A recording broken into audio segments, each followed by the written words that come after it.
अस्सलाम वालेकुम नाजरीन, आप देख रहे हैं इदराक न्यूज़। आइए डालते हैं आज की ताज़ा खबर पर एक नज़र। మీడియా మిత్రులందరికీ నమస్కారం.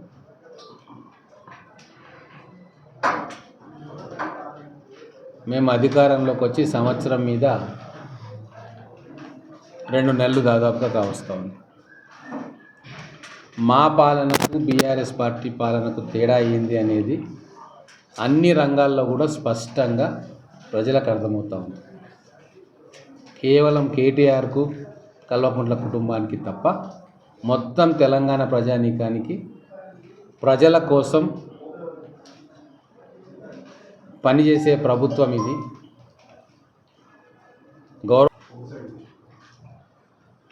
ఇవన్నీ కూడా ఒక ఎత్తు. ఈరోజు భారతదేశమే ఆశ్చర్యానికి గురవుతూ ఉంది. దావోస్లో తెలంగాణ రాష్ట్రంలో ఇన్వెస్ట్ చేయడానికి 1,78,000 కోట్ల ప్రాజెక్టులకు ఒప్పందాలు జరిగినాయి.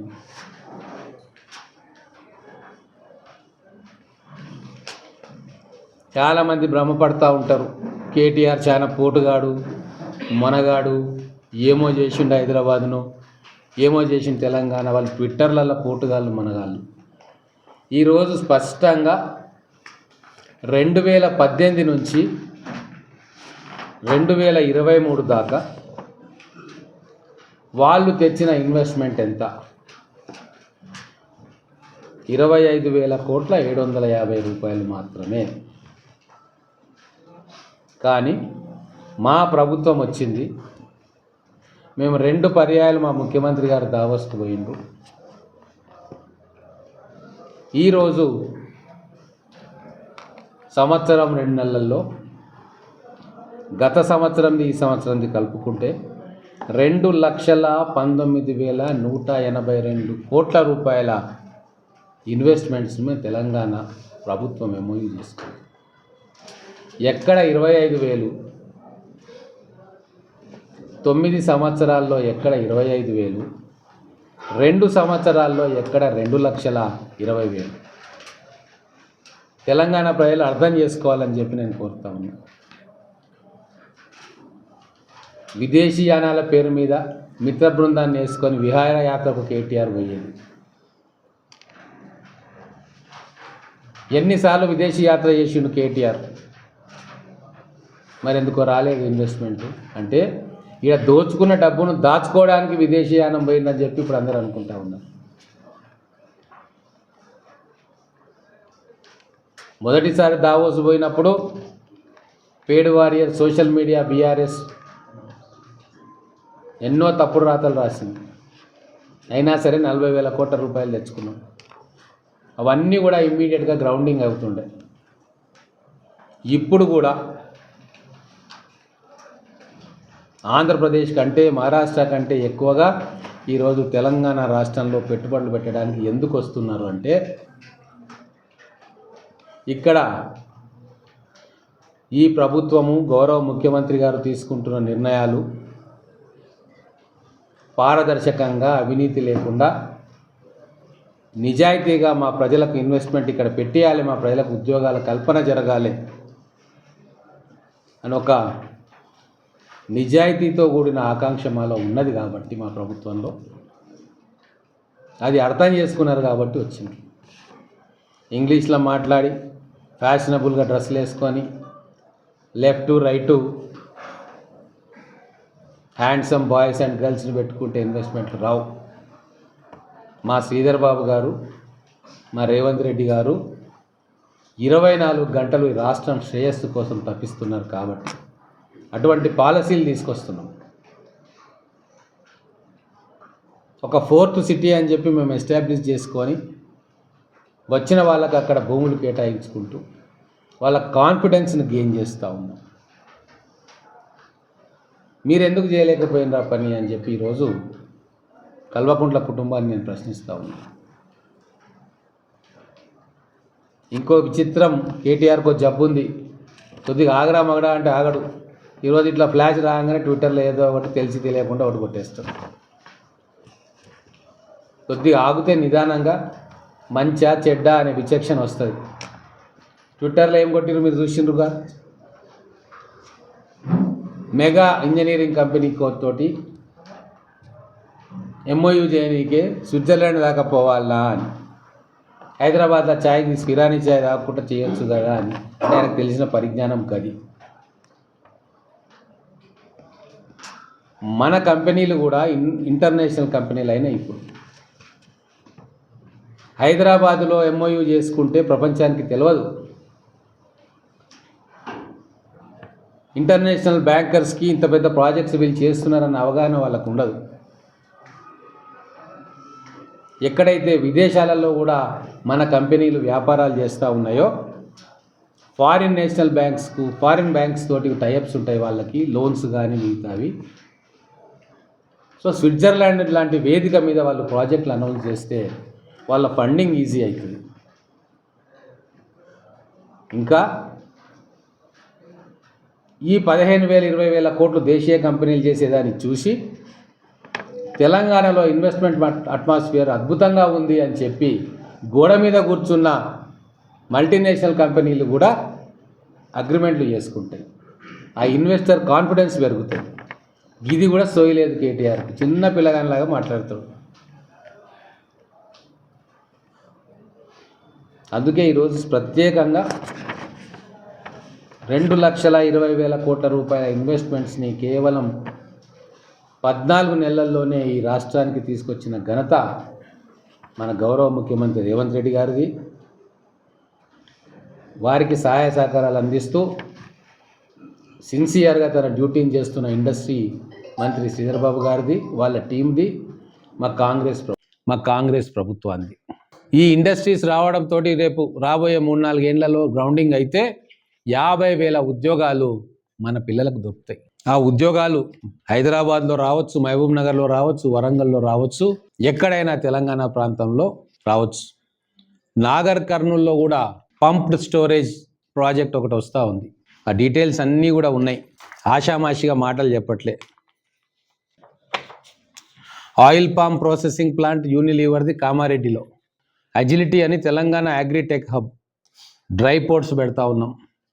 Solar cell manufacturing modules, Sun Petrochemicals pump storage project 45,000 కోట్లు. దాంతో మన నాగర్ కర్నూలు జిల్లాకు కూడా ఎంతో లాభం అవుతుంది. అక్కడ ఉపాధి అవకాశాలు కూడా వస్తాయి. బట్ దయచేసి మా మీడియా మిత్రులను కూడా నేను అడుగుతా ఉన్నా, మైండ్లోకి వెళ్ళి బీఆర్ఎస్ ఏమో చేసింది, వెలగబెట్టింది, కేటీఆర్ చాలా మేధావి అనేది మీ మైండ్లోకి వెళ్ళి తీసేసుకోండి. మా మీడియా మిత్రులను దయచేసి నేను అడుగుతా ఉన్నా. ఇంతకంటే ప్రూఫ్ ఏం కావాలి మీకు? కేటీఆర్ అంటే దద్దమ్మ. ఏం చేయాలనో, ఎప్పుడు ఏం చేయాలనో, ఏం మాట్లాడాలనో, ఏం రాజకీయం ఎప్పుడు చేయాలనో తెలియదు. మానులేని దేశంలో ఆమ్దం చెట్టు మహావృక్షం అన్నట్టు ఇప్పటిదాకా తెలంగాణ ప్రజలు భ్రమపడ్డారు. ఇప్పుడు మహావృక్షమే రేవంత్ రెడ్డి గారి రూపంలో ఈరోజు ముఖ్యమంత్రి స్థానంలో కూర్చున్నారు. ఇప్పుడు లొట్టపీస్లకు, మానలేని చెట్లకు స్థానం లేదు. ప్రజలు అర్థం చేసుకుంటా ఉన్నారు. ఒక ప్లాన్ ప్రకారంగా డిజైన్ చేసుకొని తెలంగాణ అవసరాలకు అనుగుణంగా నిపుణులతో చర్చించి ఇవన్నీ చేస్తూ ఉన్నాం. స్కిల్ డెవలప్మెంట్ తోటి ఏమవుతుంది అని చెప్పి ట్వీట్లు చేసిరు. ఈరోజు ఎందుకు ఇండస్ట్రీస్ మనకు వస్తున్నాయంటే వాళ్ళ కాన్ఫిడెన్స్ ఇస్తూ ఉన్నాం. మా యువతను, మా ఇంజనీరింగ్ విద్యార్థులు, మా పాలిటెక్నిక్ విద్యార్థులు, మా ఐటీఐ విద్యార్థులకు మేము స్కిల్లింగ్ చేస్తాం. వాళ్ళకి 1,000 కోట్ల రూపాయలతోటి వాళ్ళకు ఎక్స్ట్రా క్వాలిఫికేషన్స్ ఇస్తాము. మీకు మ్యాన్ పవర్ దొరుకుతుంది తెలంగాణలో అని చెప్పి గ్రౌండ్లో ఆ పనులన్నీ చేసి దాన్ని వాళ్ళకు నచ్చజెప్తే వాళ్ళు వస్తూ ఉన్నారు. ఒక స్కిల్ యూనివర్సిటీ పెడితే ఎద్దేవా చేసిండు కేటీఆర్. స్పోర్ట్స్ యూనివర్సిటీ అంటే ఎద్దేవా చేస్తున్నాడు. 2036లో ఒలింపిక్స్కు మన తెలంగాణ బిడ్డ ఒలింపిక్స్లో పథకం సాధించాలి అంటే దాన్ని కూడా మజాక్ లాగా తీసుకుంటా ఉన్నాడు. అంటే తెలంగాణ బిడ్డల మీద నమ్మకం లేదు వాళ్లకు. తెలంగాణ బిడ్డలు ఏ కార్యమైనా సాధించగలుగుతారు అవకాశాలు కల్పిస్తే అన్న సోయి కూడా వాళ్ళకి లేదు. ఏమైనా చేస్తే నేను నా కుటుంబం చేయాలి, ఏమైనా తెలివి ఉందంటే నా కొడుకు బిడ్డకే ఉంది, ఏదైనా మంచి పని అంటే అది నేనే చేస్తా. ఈ కృత్రిమ ప్రపంచంలో బతుకుతూ ఉన్నారు. వాళ్ళని బతకనిద్దాం. అండ్ తెలంగాణ ప్రజలు దయచేసి అర్థం చేసుకోండి. ఈ చిల్లర రాజకీయాలను పక్కన పెడదాం. ప్రజలకు సంక్షేమ పథకాలు ఇద్దామని గ్రామాల్లోకి పోతే 90% గ్రామాల్లో చాలా పీస్ఫుల్గా పని జరుగుతూ ఉంది. ఎక్కడైతే బీఆర్ఎస్ నాయకులు ప్రేరేపించి వాళ్ళు వచ్చి గొడవ చేద్దామని సృష్టిస్తున్నారో ఆ గ్రామాలలో కూడా 90% ప్రజలు తిరగబడతా ఉన్నారు వాళ్ళ మీద. 10 సంవత్సరాలు నువ్వు చేసినావు పట్టు ఇప్పుడు వచ్చి అడుగుతా ఉన్నావు, వాళ్ళు ఏదో చేస్తూ ఉంటే మీరు ఎందుకు అడ్డుపడుతున్నారు అని చెప్పి తరిమేస్తూ ఉన్నారు. మంచి రాజకీయాలు చేయమని నేను ఇప్పుడు కల్వకుంట్ల కుటుంబానికి విజ్ఞప్తి చేస్తూ ఉన్నా. మీ కుటుంబం, మీకు తొత్తులుగా ఉన్న కొంతమంది ఎమ్మెల్యేలు మొత్తం రాజకీయ వ్యవస్థను భ్రష్టు పట్టించడానికి ప్రయత్నం చేస్తూ ఉన్నారు. కానీ తెలంగాణ ప్రజలు మీలాంటి జోకర్లను చాలామందిని చూసిండ్రు. వాళ్ళు తెరమరుగైపోయిండ్రు రాజకీయంలో. నిజాయితీతోటి ప్రజల కోసం పనిచేసే వ్యక్తులనే తెలంగాణ కలకాలం గుర్తుంచుకుంటుంది. ఒక పివి నరసింహారావు గారు, ఒక ఎన్టీ రామారావు గారు, ఒక రాజశేఖర రెడ్డి గారు ఇట్లా పేద ప్రజల కోసం పనిచేసిన వ్యక్తులను గుర్తుంచుకుంటుంది తప్ప ఎన్ని మాయమాటలు చెప్పినా, ఎన్ని జిమ్మిక్స్ చెప్పినా, లెఫ్ట్ అండ్ రైట్ ఎవరిని పెట్టుకున్నా తెలంగాణ ప్రజలు చాలా తొందరగా ఇటువంటి వాళ్ళని మర్చిపోతారు. రేపు అదే జరగబోతా ఉంది. ఒకటండి, నేను చాలా స్పష్టంగా ఈ 4 సంవత్సరాలు ఎట్లా రాజకీయం చేయాలో నిర్ణయం తీసుకున్నా. నేను ఎవ్వరి మీద రాజకీయ విమర్శ చేయదలుచుకోలే. కేవలం హైదరాబాద్లో రాజకీయ విమర్శ చేస్తా, అది కేవలం కల్వకుంట్ల కుటుంబం మీద చేస్తా. ఎందుకు అంటే 10 సంవత్సరాలు 100 సంవత్సరాల విధ్వంసాన్ని నా కుటుంబం సృష్టించింది. మొదలు తెలంగాణ ప్రజలకు వీళ్ళు చేసిన ద్రోహం గురించి చెప్పాలి. మిగతావన్నీ కూడా రాజకీయాలు నడుస్తూనే ఉంటాయి, అది ఎప్పుడైనా చేసుకోవచ్చు. దానికి సమాధానం చెప్పేవాళ్ళు చెప్తారు. నేను మాత్రం ఒక లైన్ గీసుకున్నా. ఎందుకు అంటే తెలంగాణ కోసం ఉద్యోగం వదిలేసి సర్వస్వం వదిలేసి కొట్లాడిన అనేక వందల మందిలో మేము. ఆ రోజు మేము ఏమనుకున్నాము, తెలంగాణ వచ్చిన తర్వాత ఈ దుర్మార్గులు, ఈ కుటుంబం తెలంగాణ ఎట్లా ధ్వంసం చేసింది, అదే మా కళ్ళకు కనబడుతుంది తప్ప. ఈరోజు మీరు పేపర్లో చూసి ఉంటారు, 1000 కోట్లు తీసుకొని ఒకడు ఉడాయించిండు. ఆంధ్రజ్యోతిలో చూసినా ఎవరైనా? చూడలేదా? పక్క పేపర్ చదవరా అయింది మీరు? అయ్యమ్మా, మార్నింగ్ పేపర్ చదవరా మీరు? జర్నలిస్టులు, సీనియర్ జర్నలిస్టులు, ప్రపంచంలో ఏం జరుగుతుందో మీరు చెప్పాలి నాకు. 1000 కోట్ల రూపాయలు తెలుగు రాష్ట్రాల్లో ఒక రాజకీయ నాయకుడి కుడిభుజంగా ఉన్న వ్యక్తి దుబాయ్కి హవాలా చేస్తే పెట్టుకుంటే ఇప్పుడు గయమైపోయింది ఆయన. ఎవరు ఆ రాజకీయ నాయకుడు, వాళ్ళ అనుచరుడు 1000 కోట్లతో పరారైనవాడు ఎవరు అని చెప్పి పెద్ద చర్చ తెలంగాణ రాష్ట్రంలో. ఎవరు అనేది మీకే తెలుస్తుంది, దాని నోటి నుంచి ఎందుకు చెప్పించాలి? మహబూబ్నగర్కి సంబంధమే లేదు.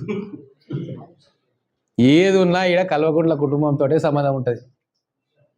అంటే ఈ విషయం కాదు, తెలంగాణ విధ్వంసానికి వాళ్ళు ఎట్లయితే ప్రతి అభివృద్ధికి మేమే అంటారో, బతుకమ్మ మా బిడ్డనే తెచ్చింది, ఐటీ మా కేటీఆర్ తెచ్చిండు, తెలంగాణ సంక్షేమం కేసీఆర్ తెచ్చిందని వాళ్ళు అంటుంటారో, మొత్తం తెలంగాణ ఈరోజు విధ్వంసం కావడానికి ఆ 4 వ్యక్తులే కారణం అని చెప్పి మేమంటాం. చాలామందికి తెలియకపోవచ్చు, ఆ రోజు జైపాల్ రెడ్డి గారు ఆ ఇనిషియేటివ్ సోనియా గాంధీ గారి దగ్గరికి పోయి వారిని నొప్పించి, సుష్మా స్వరాజ్ గారి దగ్గరికి పోయి వారిని నొప్పించి, అడ్వానీ వాళ్ళు కాదు, వాళ్ళు కొద్దిగా అటు ఇటు ఉన్నా పక్కా తెలంగాణ కోసం నిలబడ్డ వ్యక్తిగా, పార్లమెంట్ ఇన్ఛార్జిగా, ఫ్లోర్ లీడర్గా ఉన్న సుష్మా స్వరాజ్ గారిని కూర్చోబెట్టి ఇట్లా ఉంది లీగల్గా, ఇట్లా చేయొచ్చు మేడం, మనందరి కోరిక తీరుతుంది అని చెప్పి టేబుల్ మీద కూర్చోబెట్టి ఒప్పించి మీరా కుమారి గారికి కూడా లా పాయింట్ చూపించి చేసిండు.